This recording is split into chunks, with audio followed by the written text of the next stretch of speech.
اعوذ باللہ من الشیطان الرجیم بسم اللہ الرحمن الرحیم۔ معزز خواتین و حضرات، السلام علیکم ورحمۃ اللہ تعالی وبرکاتہ۔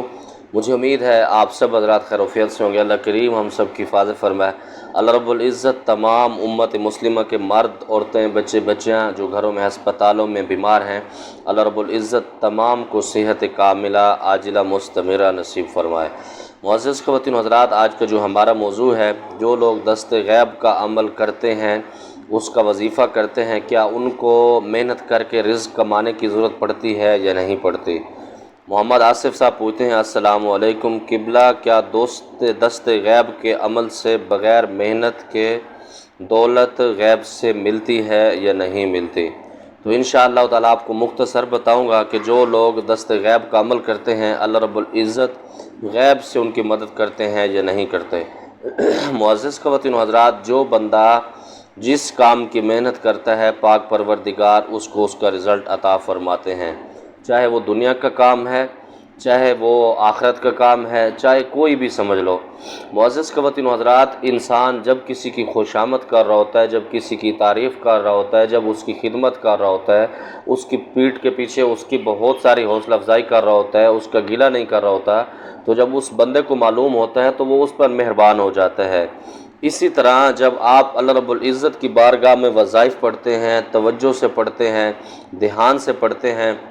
مکمل یکسوئی کے ساتھ پڑھتے ہیں، تو اللہ رب العزت کی پاکیزہ اور مقدس ذات بہت ساری چیزیں آپ کو عطا فرماتے ہیں۔ اور نمبر 2 پر اکثر لوگ کیا کرتے ہیں، کچھ دن وظیفہ صحیح پڑھتے ہیں، توجہ سے پڑھتے ہیں، پھر ان کا یقین اٹھ جاتا ہے، اس وجہ سے ان کو کامیابی نہیں ملتی۔ باقی یہ بات حقیقت ہے، جو لوگ دست غیب کرتے ہیں، اللہ رب العزت ان کو واقعی ہی غیب سے رزق عطا فرماتے ہیں، بشرط یہ ہے کہ کوئی دست غیب کا عمل پڑھنے والا تو کوئی انسان کا بچا ہونا چاہیے۔ اب مثال کے طور پر ہم جو عمل کر رہے ہوتے ہیں، ہم صرف اس لیے کر رہے ہوتے ہیں کہ اس سے ہمیں دولت مل جائے، شہرت مل جائے اور عزت مل جائے۔ یہ ساری چیزیں دنیا میں بعض اوقات مل بھی جاتی ہیں انسان کو، لیکن اس کے اندر سکون نہیں رہتا۔ جب آپ کوئی عمل اللہ کی رضا کے لیے کرتے ہیں کہ یا اللہ اس عمل کو صرف میں آپ کی رضا کے لیے کر رہا ہوں، اس کی برکت سے میرے سارے معاملات بہتر فرما دیجیے، کیونکہ حدیث پاک میں بھی ہے، اللہ رب العزت فرماتے ہیں، قرآن شریف میں بھی ہے، وما خلقت الجن والانس الا لیعبدون، تو اللہ رب العزت یہ فرماتے ہیں کہ میں نے انسان اور جنوں کو اپنی عبادت کے لیے پیدا کیا ہے۔ اللہ رب العزت نے کہیں یہ نہیں فرمایا کہ میں نے انسان کو رزق کمانے کے لیے پیدا کیا ہے یا میں نے اس کو روزی روٹی کمانے کے لیے پیدا کیا۔ اللہ رب العزت تو یہ فرماتے ہیں کہ آپ میری طرف چل کے آ جاؤ تو میں آپ کی طرف دوڑ کے آتا ہوں۔ تو اس سے مراد کیا ہوتا ہے کہ جب آدمی اللہ رب العزت کے پاکیزہ کام کرتا ہے، اللہ رب العزت کے حکم مانتا ہے، تو یہ رزق دینا اللہ رب العزت کی پاک بارگاہ میں اس کی کوئی حیثیت اوقات نہیں ہے۔ اللہ رب العزت تو غیر مسلموں کو بھی بے تحاشا رزق دیتا ہے، چاہے وہ کام نہیں بھی کر رہے ہوتے، وہ دست غیب کا عمل نہیں بھی کرتے، اللہ رب العزت تب بھی ان کو دیتا ہے۔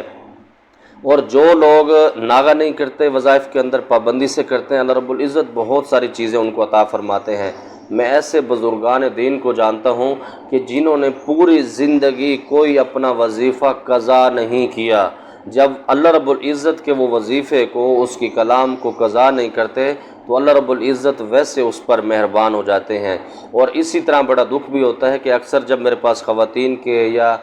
مریضوں کی کالیں آتی ہیں تو میں ان کو جب دونوں آپشن دیتا ہوں کہ آپ یہ وظیفے کریں گے تو ٹھیک ہو جائیں گے، اور اگر ہم اس کی کاٹ کریں گے، اگر ہم اس کا علاج کریں گے تو اس کا طریقہ الگ ہے، میں اس کی فیس بھی بتاتا ہوں، تو وہ فیس دینا پسند کرتے ہیں، وہ ہم سے کرانا پسند کرتے ہیں، خود کرنا پسند نہیں کرتے۔ حالانکہ حقیقت یہ ہے کہ جب آدمی پریشانی کے عالم ہوتا ہے، جب وہ اللہ رب العزت کی پاکیزہ بارگاہ میں رجوع کرتا ہے تو اللہ رب العزت بہت سارے معاملات اس کو عطا فرماتے ہیں۔ یہ رزق اور روزی کیا ہے؟ اور اس کے ساتھ میں آپ کو یہ بھی بتاتا چلوں، جو لوگ دست غیب کا عمل نہیں کرتے، نماز نہیں پڑھتے، اللہ رب العزت کو یاد نہیں کرتے، اللہ رب العزت تو رزق ان کو بھی دیتا ہے۔ تو اس میں حرج کیا ہے کہ اگر آپ ایک اچھا وظیفہ کرتے ہیں، توجہ سے کرتے ہیں، دھیان سے کرتے ہیں، اس کی برکت سے اللہ رب العزت آپ کو عطا فرماتے ہیں۔ میں آپ کو اپنی بات کرتا ہوں، میرے بزرگوں نے مجھے ہمیشہ یہ سمجھایا ہے کہ اپنے کام کے اندر کوتاہی نہ کیا کریں، اور الحمدللہ میں آپ کو بتاتا چلوں، یہ ساتھ میں جو ویڈیو چل رہی ہے یہ میری سکی بھانجی ہے، یہ ہاسپیٹل کے اندر ہے۔ اور اتنی سخت پوزیشن میں، بس آپ بھی اس کے لیے دعا کریں گے کہ اللہ رب العزت اس کو شفائے کاملہ عاجلہ مستمرہ نصیب فرمائے، اور اللہ رب العزت اس کی ماں باپ کو اور ہمیں ہماری آنکھوں کی ٹھنڈک بنائے۔ تو میں اس کے لیے کل ہاسپٹل تھا، اور ہاسپٹل سے جب واپس آیا تو میں نے تقریباً 5 کہ 6 لوگوں کو میں نے کل پڑھائی کا ٹائم دیا ہوا تھا، اور میرا یہ بھی سسٹم نہیں ہے کہ میں سارے مریضوں کو ایک گروپ کے اندر جمع کر دوں پھر اس پہ اجتماعی طور پر پڑھائی کر دوں، نہیں، میرا یہ سسٹم نہیں ہے۔ میں ایک ایک مریض پر فرداً اور انفرادی طور پر جو سمجھتا ہوں کہ اس کو آدھے گھنٹے پڑھائی کی ضرورت ہے، اس کو 15 منٹ کی ضرورت ہے، اس کو 1 گھنٹے کی ضرورت ہے،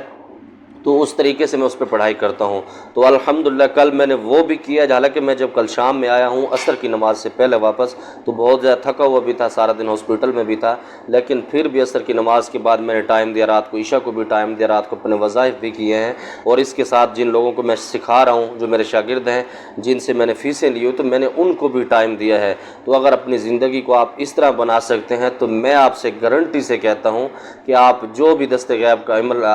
عمل کریں گے، اللہ رب العزت بہت ساری کامیابیوں سے نوائیں گے۔ بس یہی گزارش ہے کہ آپ ہر ڈرامی سے باز آئیں، جو بھی وظیفے کریں، وظائف کریں، توجہ سے کریں، اللہ رب العزت بہت ساری کامیابیوں سے مالا مال فرمائیں گے۔ اللہ رب العزت کی بارگاہ سے دعا گو ہوں، اللہ رب العزت تمام امت مسلمہ کو 100% دین مطابق زندگی گزارنے کی توفیق نصیب فرمائے۔ زمادہ پارا خاص دعا کا اللہ پامان۔ السلام علیکم۔